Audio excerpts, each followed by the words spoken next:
Benvenuti al nuovo appuntamento di Electro Classic Festival, il festival che mette in relazione il mondo degli strumenti acustici e tradizionali con l'elettronica, utilizzata in maniera molto differente a seconda delle situazioni e degli strumenti acustici o tradizionali che vengono utilizzati dai musicisti. E a questo appuntamento abbiamo il piacere di avere Fabio Mina. Benvenuto Fabio. Ciao, grazie. Dunque Fabio, andiamo a bomba, nel senso che stiamo parlando non di uno strumento ben delimitato acustico, ovviamente stiamo parlando di una categoria di strumenti, ma mi pare di capire che è un progetto che abbraccia in maniera molto ampia tanti elementi sonori. Riesci un po' a descrivere brevemente di cosa stiamo parlando? Allora, tutto parte dal flauto traverso, comunque, che è lo strumento che ho studiato, che è uno strumento molto particolare perché diciamo che ha un cliché che a volte lo penalizza, di strumento molto delicato, etereo, sul range acuto, medio acuto.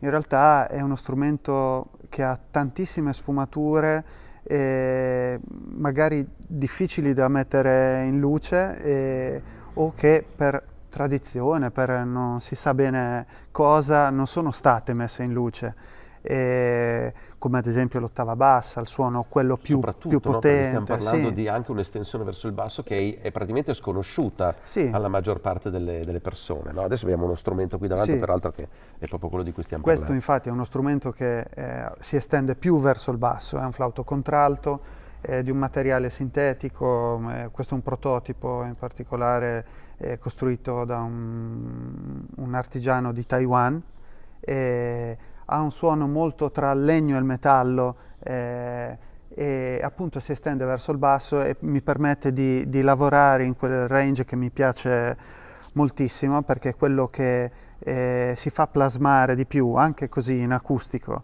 e poi viene esteso dall'elettronica e diventa quindi veramente una tavolozza di colori molto, molto ampia. Utilizzo anche altri strumenti che sono, diciamo, a cui mi sono avvicinato sempre partendo comunque dal flauto, perché mi interessa molto Perché il la tua percorso. missione è quella, Sì, di certo. fatto, no? L'approccio Certo, è l'approccio quello del fiato, fiato. sì, del soffio mi E quindi interessa ovviamente molto. quando parti in uno strumento così, poi la curiosità si estende Sì, mantenendo poi, che è un po' anche l'idea di Electro Classic, mantenendo quello che è la relazione tra musicista e lo strumento, su certo. cui ha studiato molto, no? Quindi ogni strumento che utilizzi forse è un elemento di ricerca ulteriore, Sì, no? sì, Per certo. esempio, ti ho visto utilizzare quello che noi chiameremo Maranzano, no? Sì, Scacciapensieri, in realtà è una cosa particolare, quella poi, se vuoi, la possiamo dire, perché se la sì, userai magari. sì, li userò. Quelli che chiamiamo appunto scacciapensieri sono distribuiti in tutto il mondo. Quando è stato sorprendente per me vedere come in Kazakistan ci sia uno scacciapensieri come quello che c'è a Palermo. Insomma, mette anche un po' in disordine, ordine il concetto di tradizione che abbiamo, no? A volte che viene utilizzato un po' a caso. Le cose si spostano, cambiano, mutano, e a volte ci sono delle vicinanze che non sono geografiche, e quindi gli scacciapensieri appunto dalla Papua Nuova Guinea al nord del Giappone l'Europa dell'Est hanno delle forme, dei materiali, dei modi di essere suonati differenti, però hanno questa ritualità di fondo presente un po' nel modo di suonare, un po' nel suono, un po' proprio nell'atmosfera che si genera, che ha aperto anche questo dei canali per me importanti, delle Certo. Tra l'altro stiamo ispirazioni. parlando di materiale legnoso, cioè Sì, sono fatti non di ferro, non di metallo alcuni come. sono fatti di una lega di ottone e altri metalli, altri sono di bambù, molto semplici, proprio semplicissimi. Questa indagine del suono acustico a un certo punto diventa studio, diciamo, del suono arricchito con l'elettronica. Io tra l'altro ho visto che hai collaborato con personaggi appunto piuttosto anche importanti a livello internazionale, perché stiamo parlando del figlio del mitico Stockhausen, di Marco Sì, Stockhausen, no? Che ha lavorato e lavora molto spesso con artisti italiani, peraltro, ho sì, notato. sì. E cosa hai fatto con lui? No? Questo mi interessa. Con lui è dal 2007 che collaboro. Allora, parliamo invece dei progetti a cui sei più legato e che secondo te rappresentano un po', identificano quello che sei dal punto di Sì, vista musicale e anche di quelli su cui stai lavorando e stai progettando, insomma, nel futuro, se sì, allora ce ne sono.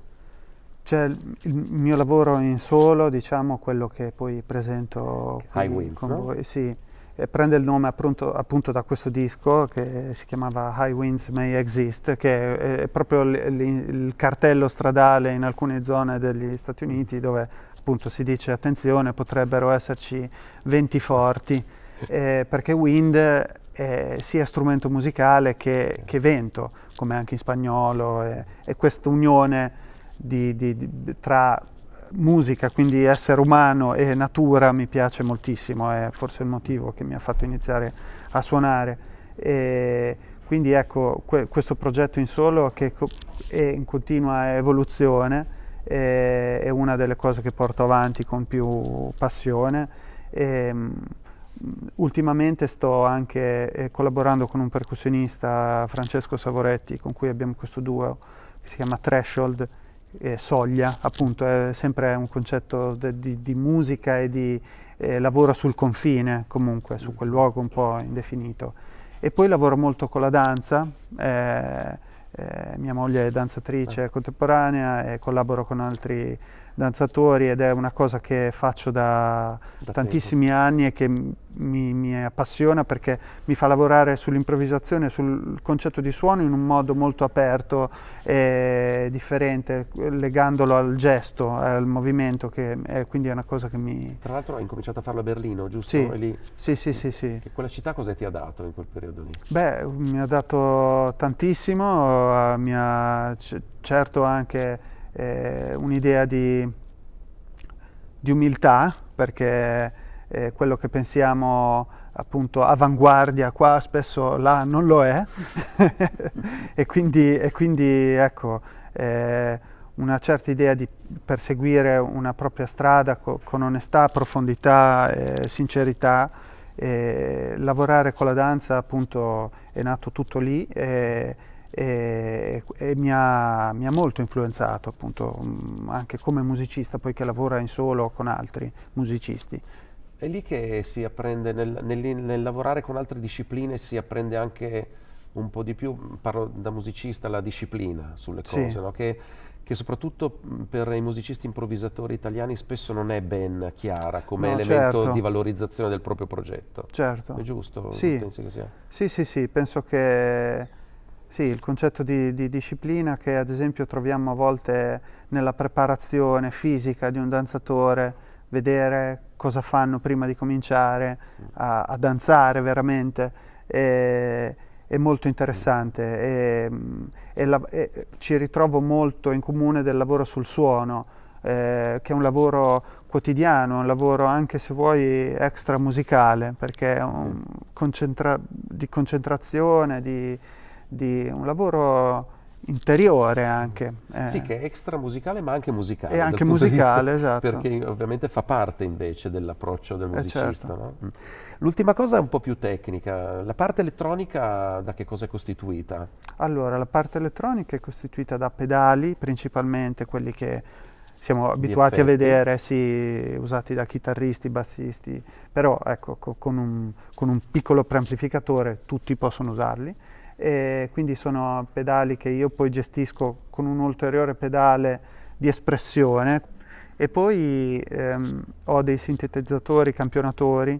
Sto lavorando molto ultimamente col suono delle audiocassette, quindi uso loop e registrazioni su audiocassette che poi campiono e mi piace moltissimo questa grana di suono che si crea, che assieme a dei suoni più definiti, più moderni, diciamo, Sì. si sposa benissimo, mantiene questo lo-fi, come Sì, che ha a una sua tempo personalità, si e chiama tape, adesso. no, il tape, Sì, diciamo, quello che anche negli strumenti elettronici viene sempre definito come tape, tape, qualcosa, perché è quella la pasta sonora proprio esatto, particolare. che mi piace molto. Bene, io direi che a questo punto, ascoltando direttamente la tua performance, poi si può capire tutto il resto. Certo, Ti ringrazio Fabio, grazie a te, Fabio a Mina, voi. e arrivederci alla prossima per Electro Classic Festival. Grazie.